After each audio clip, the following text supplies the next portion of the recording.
Welcome to Rewatch First Watch. I'm Keyblade Spirit. My co-host is... I'm... Who am I? I think you're Lumia? Yeah, we'll go with that. Okay, Hi, everyone. I'm best girl ever, Lumia. Yes, aka the breast gyne ever. I hate you. Laugh track. And today we're talking about Steven Universe.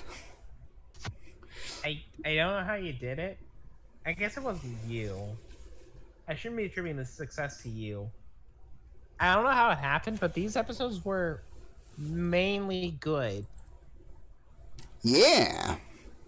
Yeah, they weren't. Why don't you, tell us what you liked about them? So we started with, what is it, episode 37? Yeah. Episode 37, Steven wasn't obnoxious for once in the first time of the show. Okay. He fuses with Stefani. With Connie. Oh, her name's Connie, and they created Stefani. Yeah.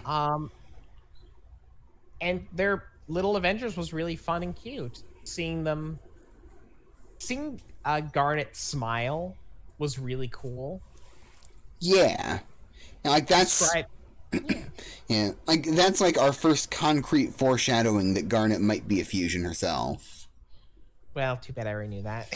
Yeah, I'm just giving you context for what it was when it was new. It was cute. I liked how Garnet described it as an experience. Yeah.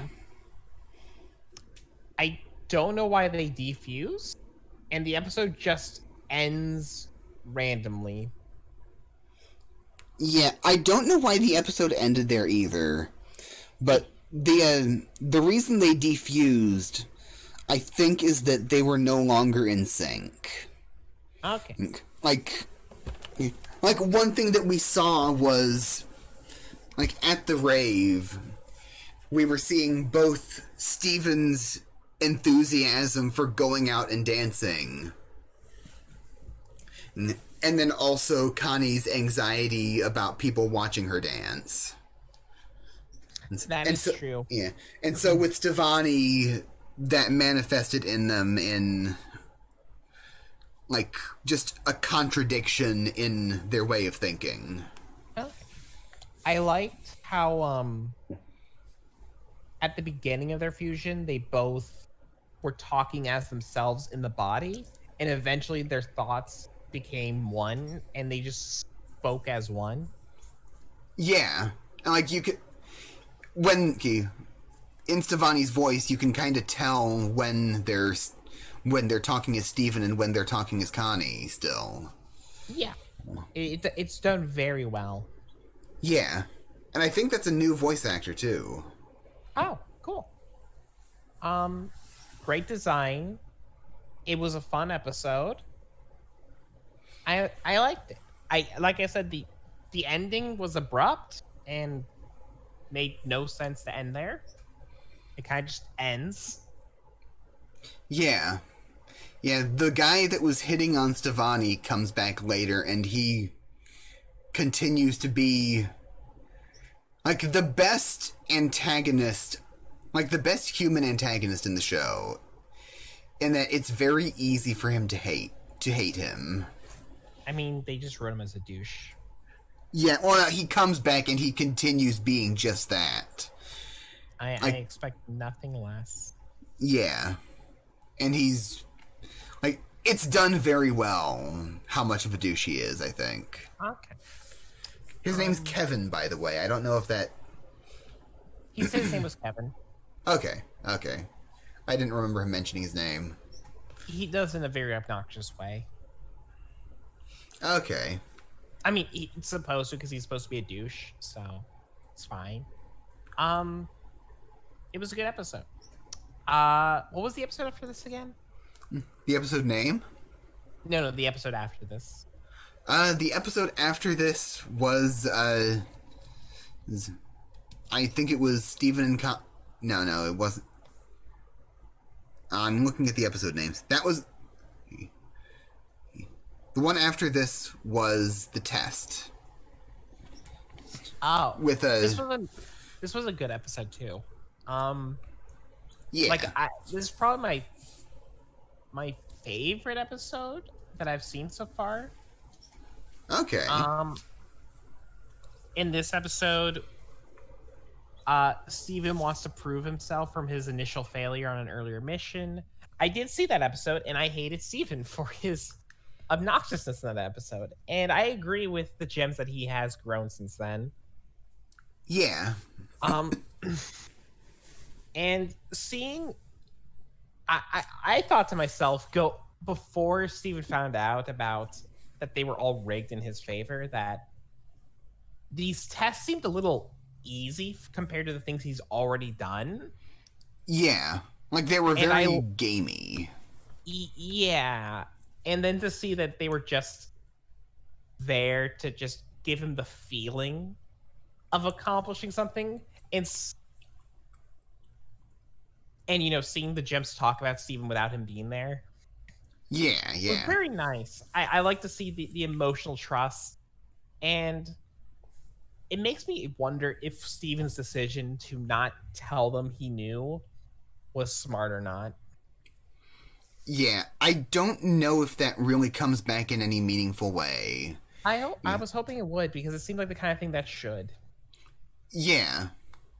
Yeah, like, I think the lesson that Steven was supposed to learn in this is that the gems need him as much as he needs them. And, they need to know that they're doing a good job, even though they don't know what they're doing. Okay, so I thought the lesson from it was they're bad at this, as Amethyst says. Okay, well, see, what I got from that is they don't know if they're good at this or not because they don't know what Steven needs. Yeah. And, Steven in this, he's angry, but he's also, when he overhears their conversation when he goes out of bounds. Mm-hmm. I think what he learns there is that they need that confidence in a way. Because I think that he does think they're doing a good job.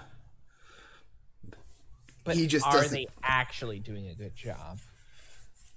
Yeah. Yeah. When he understood what they were trying to do with the test, which was to get his confidence up and make him feel more like he's part of the team that he has been this whole time. Yeah. I think his lesson there was basically his concerns were valid, but also they already saw him as part of the team completely. And that's what gave him the confidence that he needed to keep going. That's true. I just thought it was supposed to explain that the gems, even though they're better than Greg as a parent, they're still not perfect parents. And I thought that was what they were trying to get across. Oh, yeah. I definitely understand that. We see in a later episode that, they're not that great of parents. Amethyst is very immature. And we see... Well, yeah, but actually in these episodes we get to see that as well. Yeah. Yeah, there's a lot of internal conflict between them.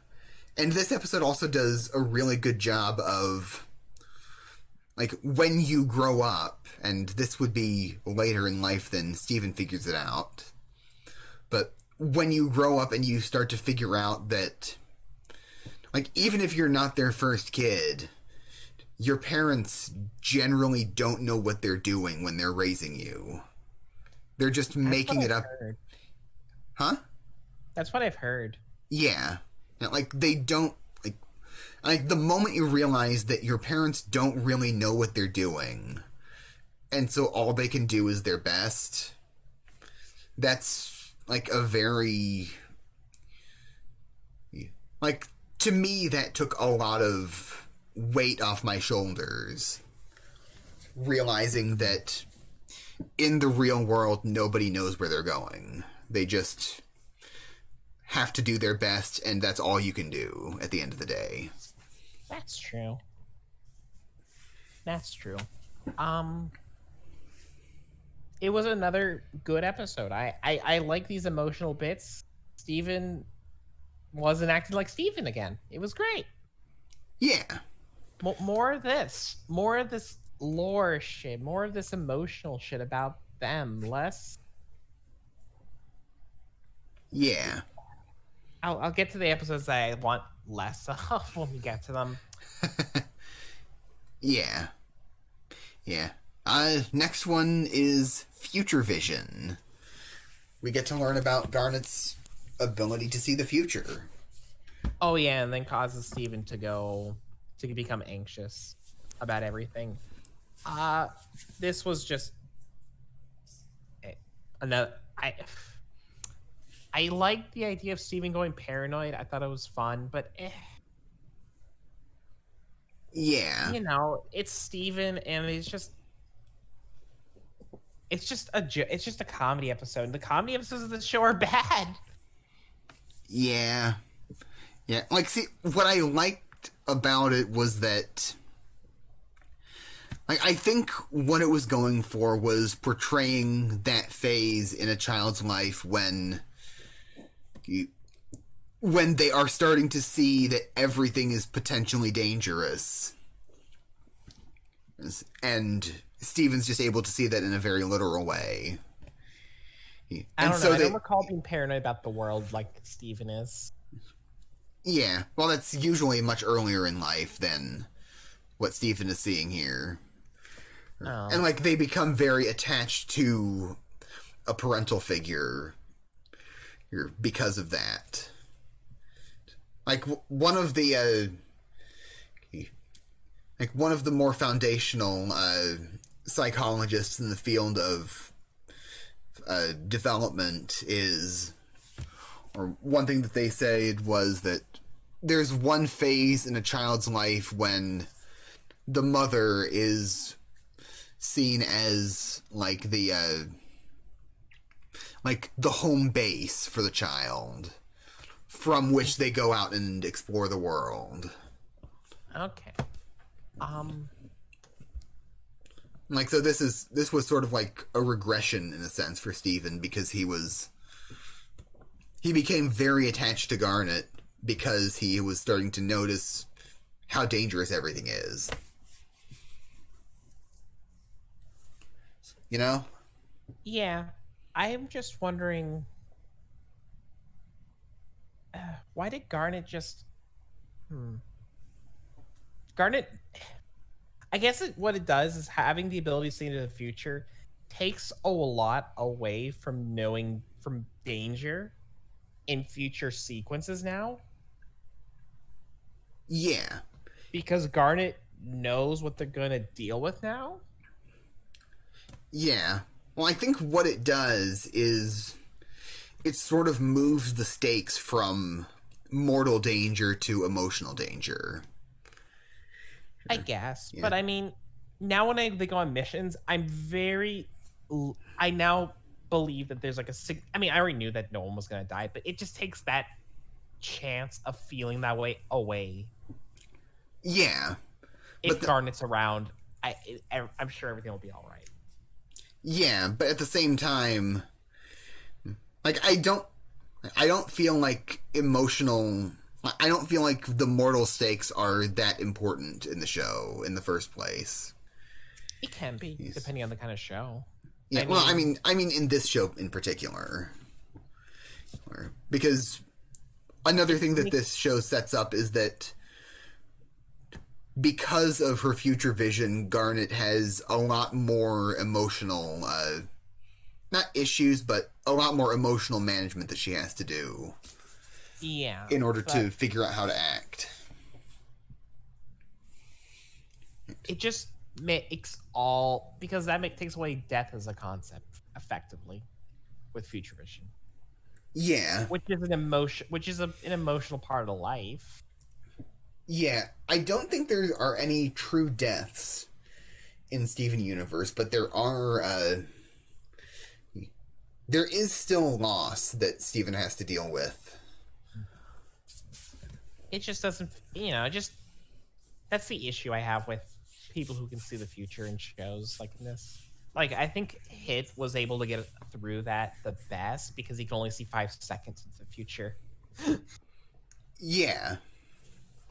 Or was it? No, it was a second at first, then it turned to 5 seconds during the fight because that's how fights work in Dragon Ball.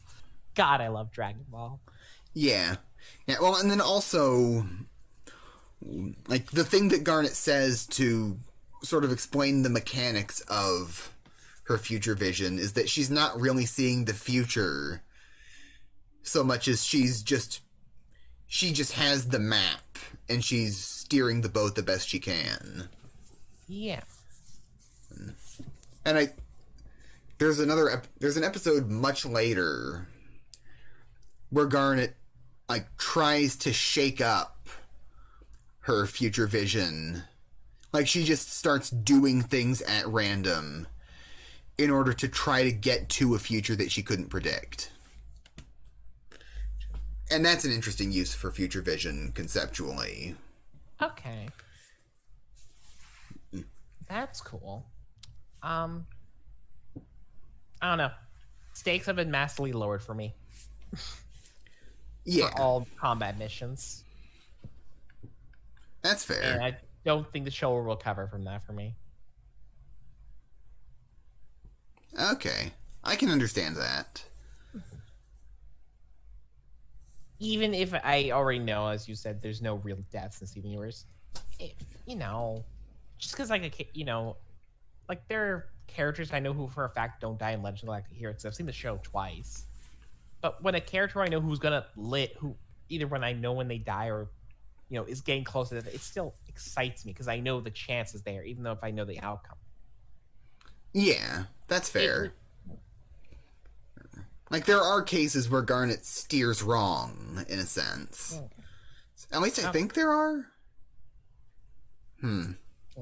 This also means that Garnet knew that Steven was going to fuck up the mission about the tower and just let it happen. That's true. Of course, it's possible that Garnet just didn't use her future vision there because it was meant to be a test for Steven. True. Yeah, because like we do see that Garnet isn't constantly using her future vision.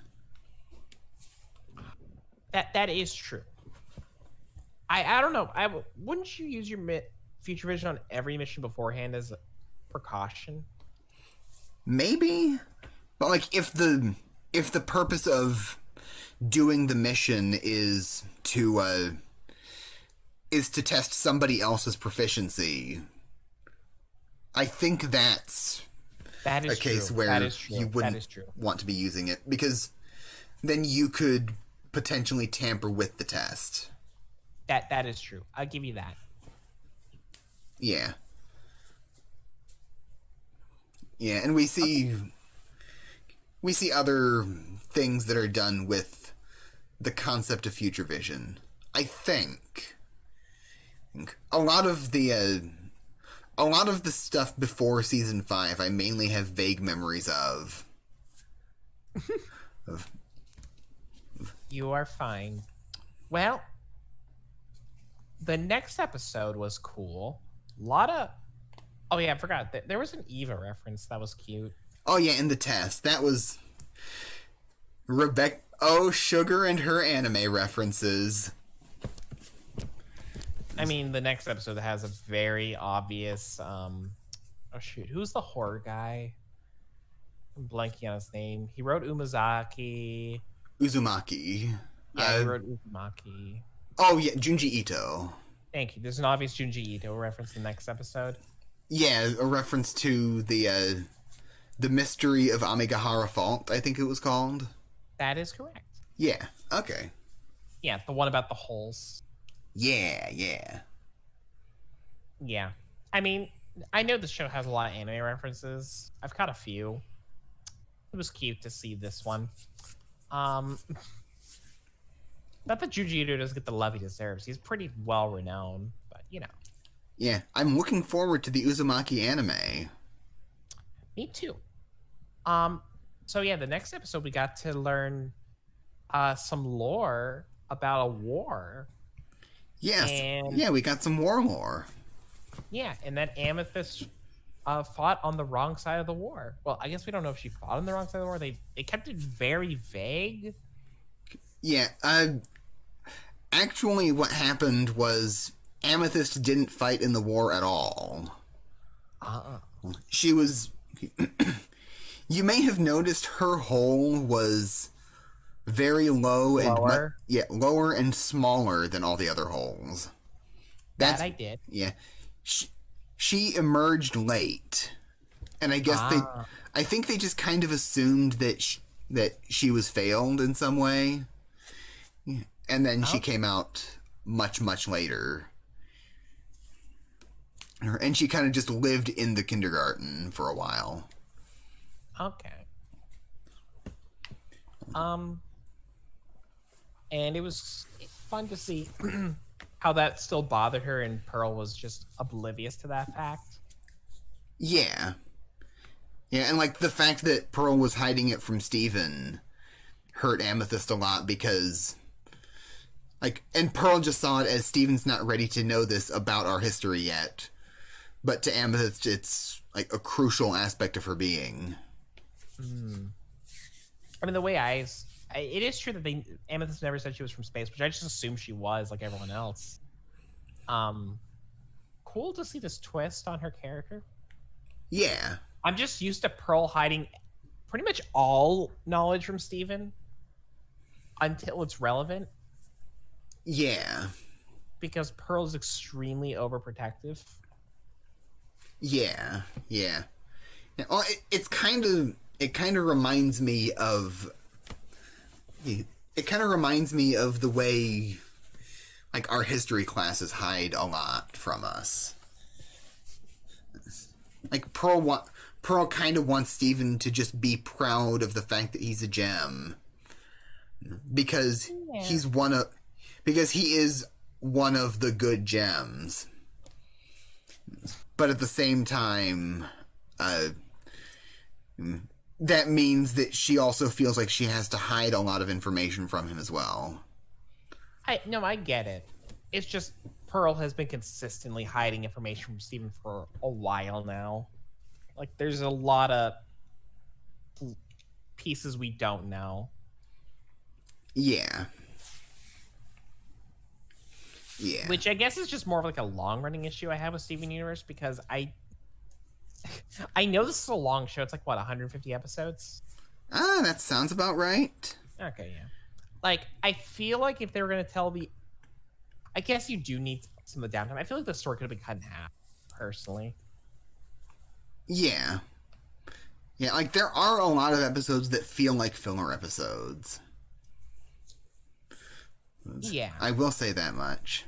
I mean, even when you get to the lore plot, I mean, most of this episode was just Steven and Amethyst on the road, which, got them to this location, but yeah, you could have told the story in a sense by just having Amethyst run away on her own. Yeah, but at the same time, I don't think Amethyst would have been inspired to run away and go back to the kindergarten without Steven having prompted her to. Probably, but I mean, Steven Universe has this massive issue that every single thing has to be focused around Steven. Yeah. Well, if you saw a comment that I left on the previous episode, I did mention that one of my issues with the show is that, like, one of the issues with a lot of episodes is that they feel like Steven was shoehorned in there when it could have been focused on another character completely. I did not see that comment. But yeah, it's just, yeah.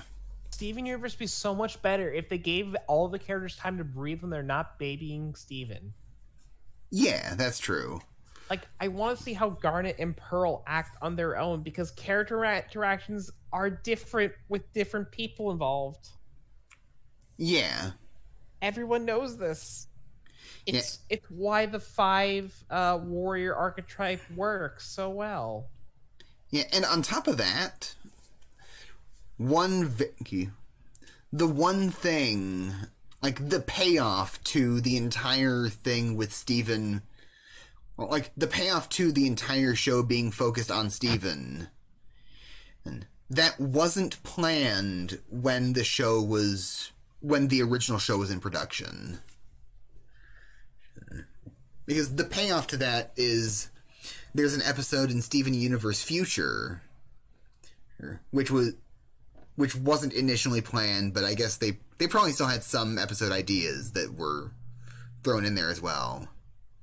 Mm-hmm. But the payoff to it was Steven's been away from Beach City for a while, and he comes back, and a lot of people's relationships have changed.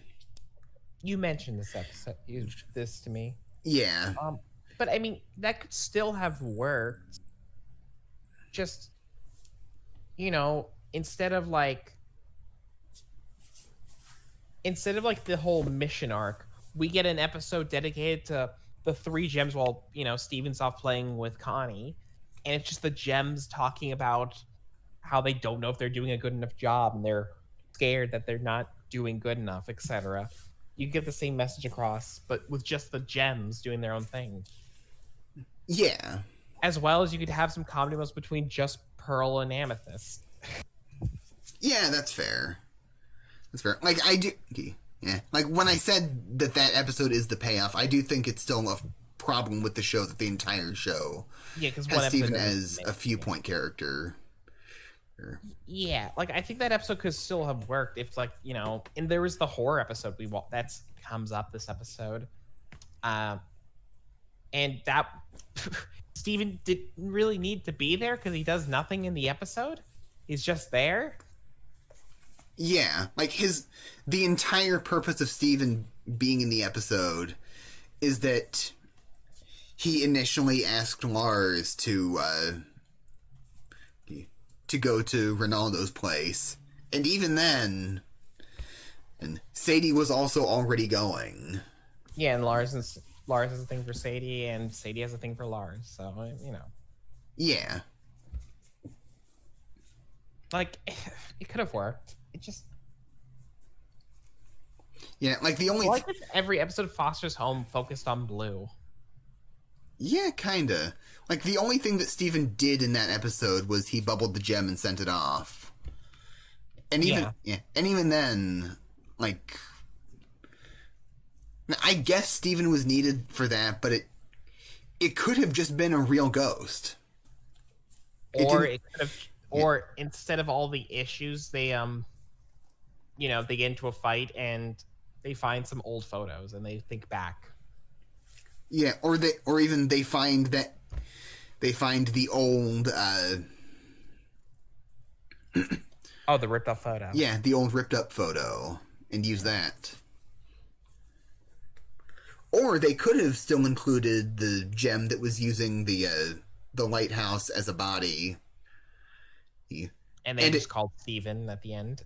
Yeah. Well, no, I think even better, it could have gotten them into the basement somehow, like specifically to show Lars and Ronaldo that footage because it wanted them to make up. That could work too. Yeah. And then it could have just been a nice little bottle episode of that. Yeah. I would like the show so much better if it just didn't focus on the worst character of the show. Yeah. And then we come to episode 42. Yeah. Which was Garnet gave Steven the ability to see the future. Yeah. Which is the twist. Yeah, I've got something to say about this episode right off the bat. This felt like a better version of ReZero. I guess it was ReZero. I guess, except without the death. Yeah, I mean, there are a couple of implied deaths. Well, yeah. It was just... It was kind of just an episode, I guess. It developed... I guess it focused on, you know, Connie and Steven's friendship and really sold them as good friends. Yeah. I don't know. I didn't really hate this episode, and I didn't really like it either. I'm kind of just like in the middle. Yeah. It's like... I wouldn't call it that... I wouldn't call it good or bad. It's just kind of boring. I can see that.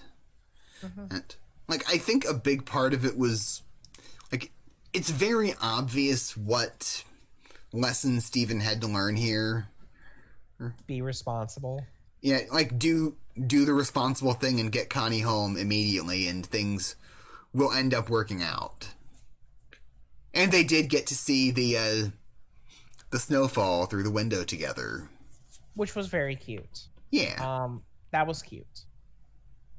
But the journey to get to that scene, just a little dry. I mean, I don't really care about Connie's family that much because they're just kind of annoying. Okay, see, I like the Maheshwarans. Like, maybe I just know... Maybe it's just because I know them better from later in the show, but... My initial expression is that they're just helicopter parents who are a little annoying. I know, they are definitely helicopter parents, but they've got their own quirks to them. Okay. And it's kind of interesting. The family dinner sequence is the best thing about them because they're playing the straight man to Steven's family. Yeah. That was funny. Whenever Steven wasn't talking during that episode. I think I mentioned that in that episode recording, actually. Yeah, you did. Was those my exact words? I don't remember, but I know you mentioned it. Okay, well, it was bad. Look, I'm not saying Steven. I'm saying Steven Universe is good now. These episodes are. Though my overall impression of the show is still in the lower half of the 10 scale. Okay. Because I have enjoyed... I've disliked more episodes than I've liked. Yeah. And honestly, taking 40 episodes to get to it being good is not really a good sign in my book. Oh, yeah, absolutely. And, like, even if you consider that that these episodes are, like, half the length of... I don't watch a season of bad anime to get to a good season. Yeah, like this is like 42 episodes. That's still like the last 4 episodes of the season are good. Yeah, no. So, I will say if the show continues this quality, I might continue it after we finish this arc because because next week's our last week of this. Yeah. I think the lesson then is don't start at the beginning of Steven Universe. Start at episode 36, Warp Tour. Because that's where the appeal of it starts to show. Yeah, I agree. I mean, you're not really missing anything. All you need to know is you just need someone to explain the basic concept of the characters. Yeah. It's pretty good. It's not like in these episodes, nothing really major. I mean, well, major things happen, but the only thing you really need to know is Steven's relationship with the certain people. Yeah, like start at Warp Tour, and then, like, when you like the show, go back and watch a few of what are considered to be the better episodes. What would people consider to be the better episodes? I would say Fusion Cuisine. That's episode 32. Was that the family episode? Yeah. Okay, yeah, that was pretty decent. Yeah. That was pretty good. Yeah. Mirror Gem and Ocean Gem together, those were where Lapis shows up. Oh, yeah, sure. Because, like, that's where I think the core of the show starts to really show. Yeah, that I recall. I think I enjoyed that episode. Yeah, and like those were the first two episodes that we watched. No, those were the second and third episodes that we watched. Gotcha. Okay. And then, I remember. Actually, I'm not sure. Like, Yeah. I don't remember what most of these episodes were based on their names. I remember, Oh, well. I remember Coach Steven was kind of funny because that had Garnet and Amethyst's fusion, and it was just this hyper aggro, super muscular lady, voiced by Nicki Minaj for some reason. Okay, that's pretty based. Yeah, no, that was the fact that Sugalite was voiced by Nicki Minaj is really funny. So, how many times can gems fuse together? As many as they want, as far as we know. Like, do you mean how many gems can be in a fusion? I was saying, like, if let's say, okay, answer that question. Then I'll ask my second question afterwards. Okay, we don't know an upper limit to how many gems can be in the same fusion. Okay. Because, like, there's one fusion that we meet later who is, like, she just looks like a big caterpillar. And she said that she's a fusion of like 12 gems. Okay. Okay. So my question is, so Garnet's a fusion of 2 gems, right? Yeah. Okay. So for the sake of context, I'm just going to use Garnet as a term for 2 fused gems. So if 2 Garnets fuse together, could that happen? Probably. Okay. Yeah. And then could 2 fused versions of Garnet fuse together fuse? Presumably, yes. And could that go on forever if all the, Yeah, I'm pretty sure it could. And one thing that I was never clear on is if there are non-fusion garnets. Like, if that's a possibility. Because, like, you wouldn't know this, but that's something that always fascinated me, that, like, it seems like something that would be really important. Because, like, we know that, like, the way fusion is supposed to go is that, like, culturally with the gems from Homeworld is you're only supposed to fuse with gems of the same type. And all that does is make you a bigger version of the same gem. Like the classic example that we see is 3 rubies fused together, and they just become one big ruby. And there's also one fusion that's made up of 2 of the same gem, and specifically their thing is they unfuse and then they refuse when when a target to capture is in between them, and the target just gets kind of trapped in their body when they're fused together. Oh, wait, this is far more important. You just reminded me something very important I should have said back in the first episode. What's that? The dance that Steven and Connie use to fuse into Stefani is Yeah. nowhere near as good as Goku and Vegeta's fusion dance. This is extremely important because the original fusion dance is still the coolest fusion dance. You can't convince me otherwise. I mean, there is an episode where, like, when Garnet and Amethyst fuse, that's pretty based. You're telling me it's more based than Goku and Vegeta doing the fusion dance?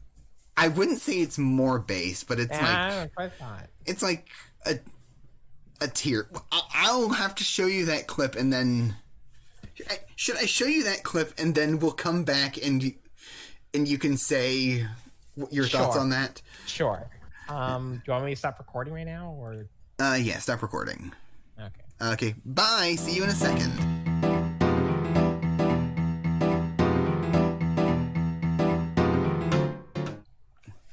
So, what did you think of that fusion dance.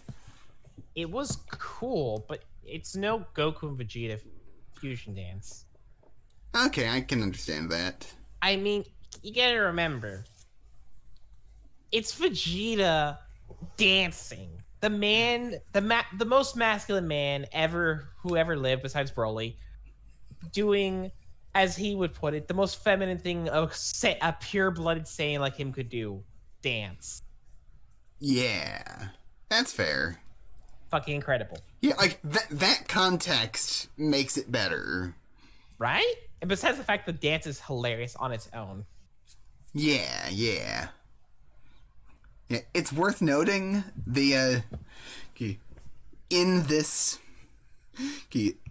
the recommendations from the video that I showed you, that we see one of the recommendations is Vegeto's fusion dance.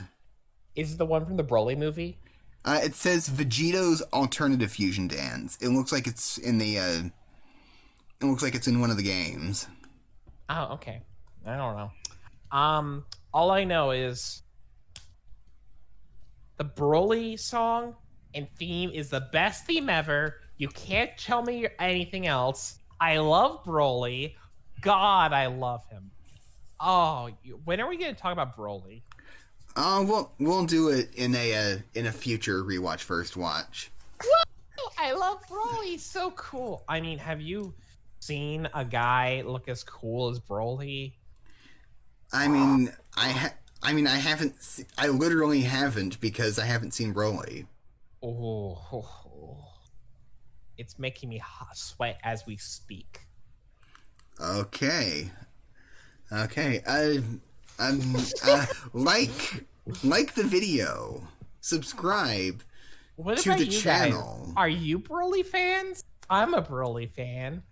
Type in the comments below if you're a Broly fan. Yeah, what's your favorite thing about Broly? It's gotta be the abs, right? Or those arms. Yes.